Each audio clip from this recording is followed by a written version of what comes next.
Everybody, Sheryl Crow here. How are you guys doing? I'm so glad you're here today. I am actually at Facebook Live in Los Angeles, and I'm talking about my new record, which just came out about a month ago. It's called Be Myself.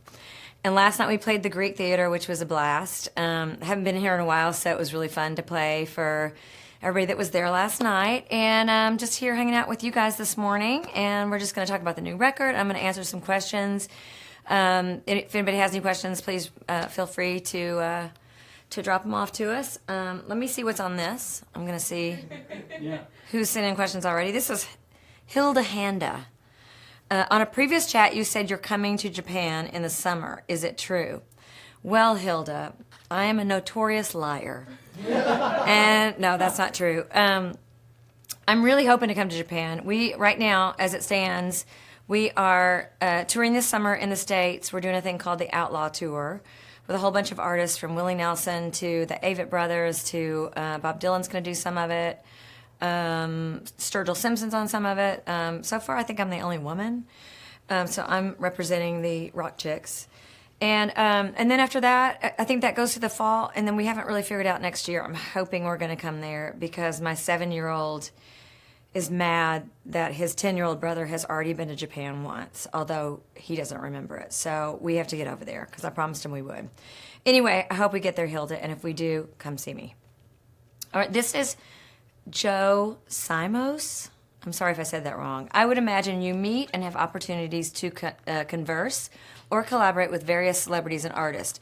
Have you ever been so overwhelmed, parentheses, starstruck, almost beyond your control? If so, by whom? Oh my gosh. Well, Joe, I have actually had the opportunity to meet a lot of my heroes, and really, to be perfectly honest, I have not been disappointed by any of them. You know, you always hear about people meeting their heroes and they turn out to be real jerks or whatever.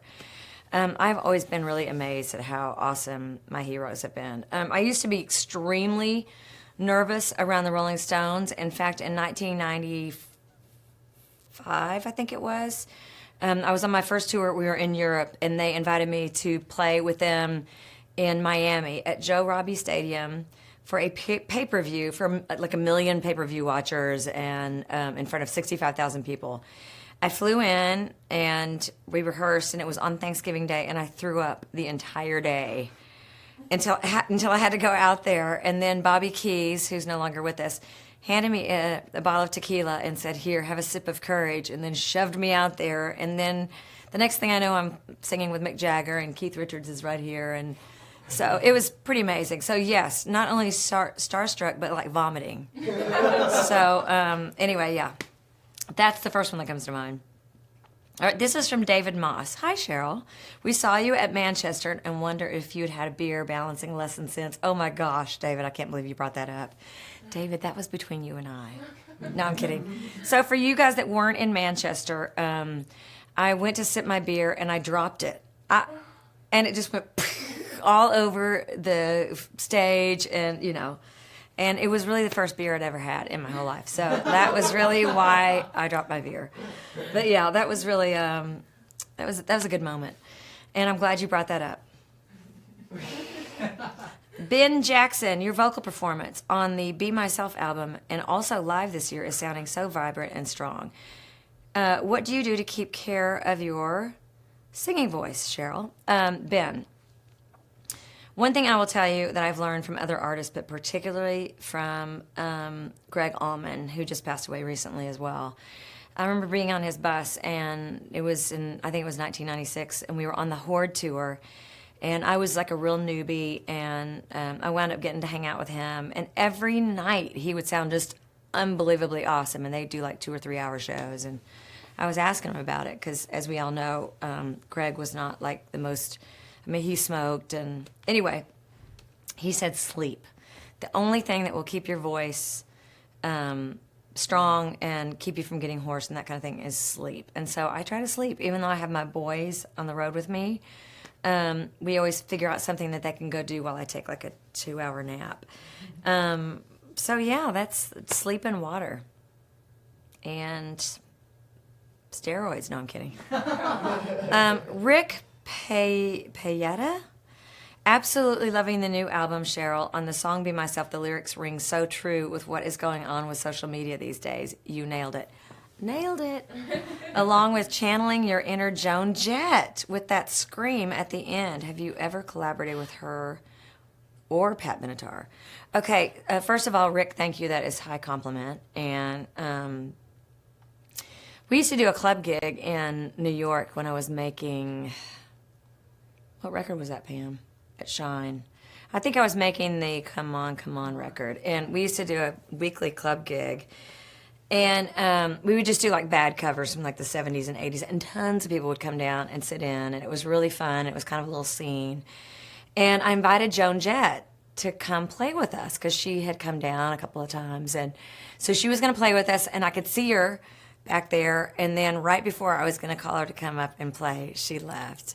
And then I heard back from her that she had been really nervous, and I was like, no, my hero, Joan Jett, I love her so much. So I've yet to collaborate with her. That does not mean that it's not going to happen. And Pat Benatar, yes, I did. I want to say in Los Angeles at maybe the Wiltern, we did a Women Who Rock event with VH1 or something like that. Do you remember that? Yeah. And it was the Wilson sisters from Heart. Mary J. Blige was on it. Pat Benatar was on it, and Winona and Emmylou Harris. And it was really fun. And I love Pat Benatar. She was one of the first people I ever saw play. So anyway, thanks for asking, Rick. Yves Malouin. Yves, I love you. Hi, Sheryl. Is there any chance a live DVD from your Be Myself tour being released at some point? Yves Malouin. I love that you gave me the phonetic spelling. Anyway, Eve, I don't know. I mean, with YouTube, I feel like there's just, by the time we actually got one made, you would have seen the whole show already anyway. But hopefully there will be. We've tried to do a DVD of most of our tours, so, and this is actually by far, even though I haven't even really begun yet, my favorite. I mean, I'm really loving playing the new music, so hopefully we can make that happen. Are you needing me? Anyone? No, okay. So Mary Lou Guevara. I've been seeing Lucas in, what does that mean? Oh, and The Promise of the Real. I'm sorry, I'm not hip to that yet. For about 3 years, others that I know have seen them from the first year they got together as a band. What was it that you like, or why did you pick them? Thank you for having them open for you. I see them as much as I can.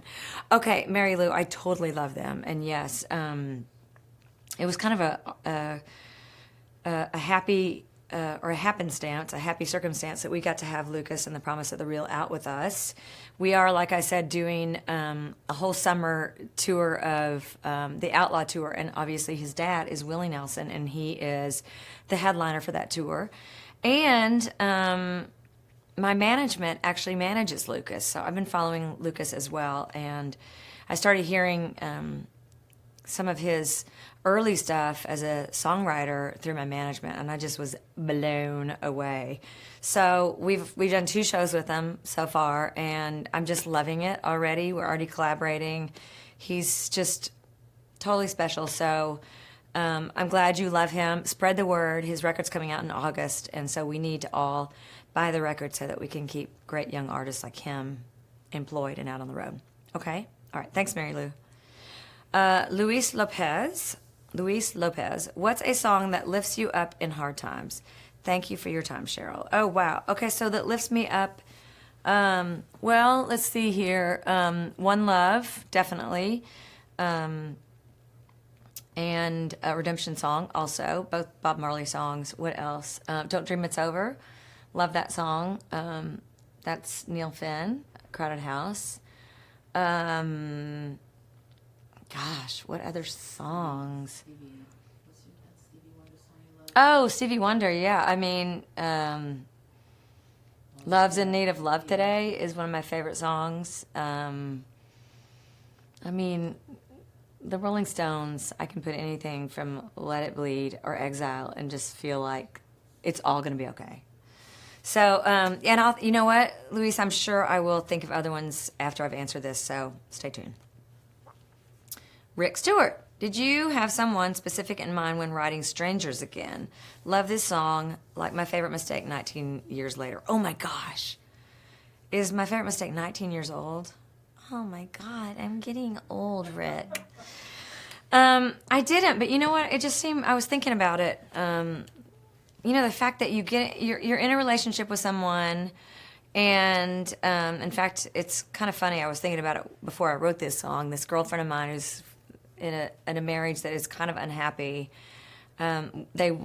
She won't consider divorce because she doesn't want to have any nights away from her kids, which I understand. I wouldn't want to have nights away from my kids. And just the idea that you share a whole life with someone, you create children, you have this whole world together, and then when it's over, it's like, it's over, and you go about your business as if everything is, like there's no subterfuge behind you, and yet there is a whole life that is, somewhere behind you. And it just, I don't know, it was just my thinking out loud and putting into music. So I'm glad you like the song, Rick. And hopefully, we're going to do it live, so hopefully you'll get to come out and see us do it. Okay, good. Awesome. Okay, so this is in real time. This is James. I'm going to embarrass myself. Nuttall? Okay, good. What was the song Members Only written about? Loved the Manchester show last month. Oh, James. Okay, so we played Manchester the night before the attacks, and for us it was an amazing night because of a number of reasons. The place that we played, the Albert Hall, I think was an old worship center. I mean, like way old, like maybe in the 1700s or something. Felt like a church inside with big stained glass windows, just gorgeous. And our guitar player's mother had passed away that night, and so we'd gotten word from him. He had stayed home, and so we were all really feeling, I don't know, we just kind of binded together as a band and played kind of in her honor, and it just was a special night. And then we went back to London, and then the next night were the attacks, and it just, I'm still kind of reeling from all of that. So I'm glad you loved the show. I'm assuming that you were there. The song Members Only, actually, we wrote during 1996, and it was during the making of the Globe sessions. And there was a whole bunch of speculation about this crazy guy, Saddam Hussein, making threats against America. And I think we had sent missiles over during that time. So people were really, really nervous about the sort of the unknown when it came to Saddam Hussein. And so I wrote this song kind of about him, about living in New York with the idea that any moment, New York could just fall off into the ocean, if we were attacked or whatever. And so it's sort of a political diatribe, but at the same time, it was just kind of addressing the unknown. But I'm glad you like the song. We do play it every now and again, so we'll play it in your honor. Matthew Jeffrey, hi Sheryl, loved your concert in London. Who would you most like to duet with? Wow, that's a hard one. Gosh, there's so many great people. I mean, I would love to duet with Stevie Wonder. I can't lie to you. I'm a huge fan. Gosh, there's so many great young artists out now. I mean, I'm actually really enjoying playing with Lucas. I enjoy playing with Lucas's dad, Willie Nelson. So hopefully this summer maybe we'll get to do something together. Who else? Yeah.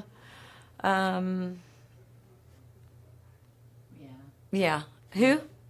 Oh, Rihanna. I love Rihanna. Love to do something with her. I love Lake Street Dive. Love to do something with them. I mean, there's just so many great artists out there. So, yeah, that's going to keep going on and on in my brain. All right, so this is Jim Luder? Yeah, you got it. Okay, good. What do you prefer playing, bass or guitar? Okay, so Jim, I actually really love playing the bass, mainly because I write most of the songs on the bass, and then I get acclimated to playing it and singing it, and it's just fun for me. I'm not the most amazing bass player, but I really love doing it. But I love the bass, and then the piano, actually, keyboards are my first instrument. So as long as I get to do a little bit of everything, I don't get bored, because I'm extremely ADD, as you might be able to tell. But yeah, all right. Well, thanks for asking, Jim. Matthew Jeffrey. Sheryl, I'm a huge Prince fan. Me too. He would be one I would love to collaborate with again, but that's not going to happen. The greatest live artist of all time. Yes, I totally agree with you. All right, I just lost you. Wait a second. What was your question? I lost you. My little thing went away. Okay, I don't know what your question was. It was, what's your best Prince story you haven't told? Go on. Oh, here it is, Matthew. Okay, yes. What's your best Prince story you haven't told? Go on, give us an exclusive. Oh my gosh, I think I've told most of them. I will tell you one story. What'd you say? Tell us. Okay, well, this is one that is a little bit prickly, and I have not talked about it, and this is no dig against him, but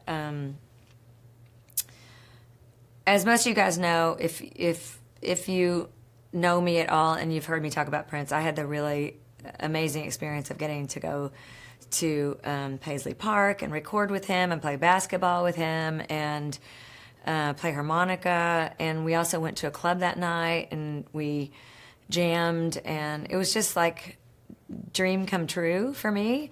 And he actually recorded "Every Day Is a Winding Road" and changed some of the words, and it's really cool, and I mean, an honor to have him record it. He also showed up to the Lilith tour in, I think it was Toronto, and sat in with us, and I mean, he was just an amazing person, and by far, I think for my money, the most talented musician that I ever witnessed. And when he passed, it really affected me because what was going on in the United States with all this just ugliness with the campaign and these people who are supposed to be like dignified adults, and the vitriolic dialogue that we were living through. And then I would see footage of Prince in his element, just in his joy, playing music after he passed. And I just felt like, okay, if that's what adulthood looks like, I want to go in this direction. And that's how the song Grow Up came about.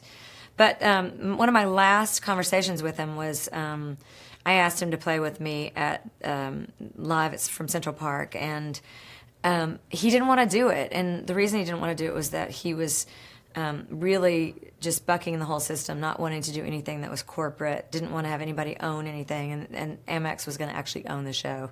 So we wound up. I actually was really tired, and he sort of made me cry. But I still loved him. And, you know, so when he passed, I just had this feeling like I wish I would have reached back out, you know. Anyway, there you go. Confessions by Sheryl Crow. Can we hear that version of Every Day Is Winding Road? Oh, yeah, he recorded it. It's on one of his records. You can download it on iTunes, I'm sure, or anywhere else. Go on Spotify. Yes? One more question?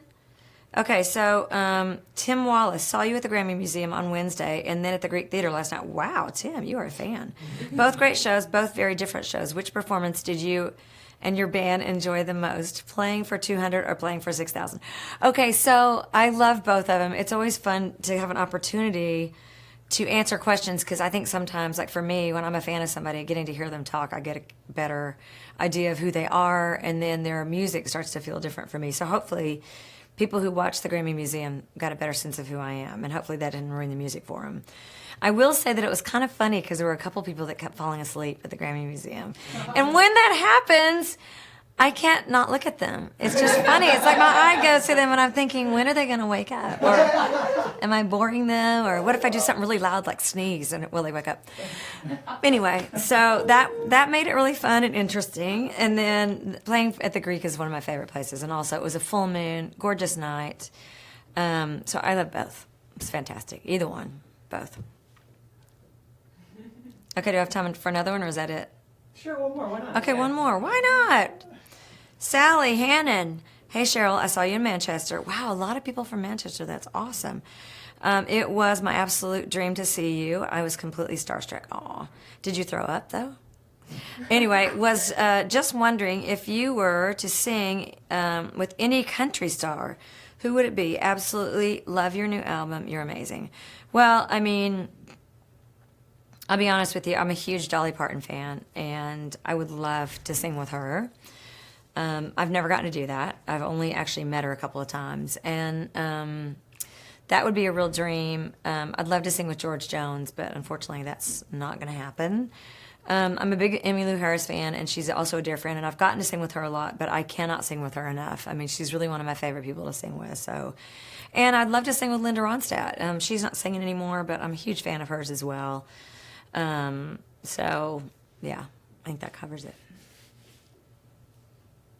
All right. Well, hey, you guys, I really appreciate everybody sending in your questions. I wish we could do more of this.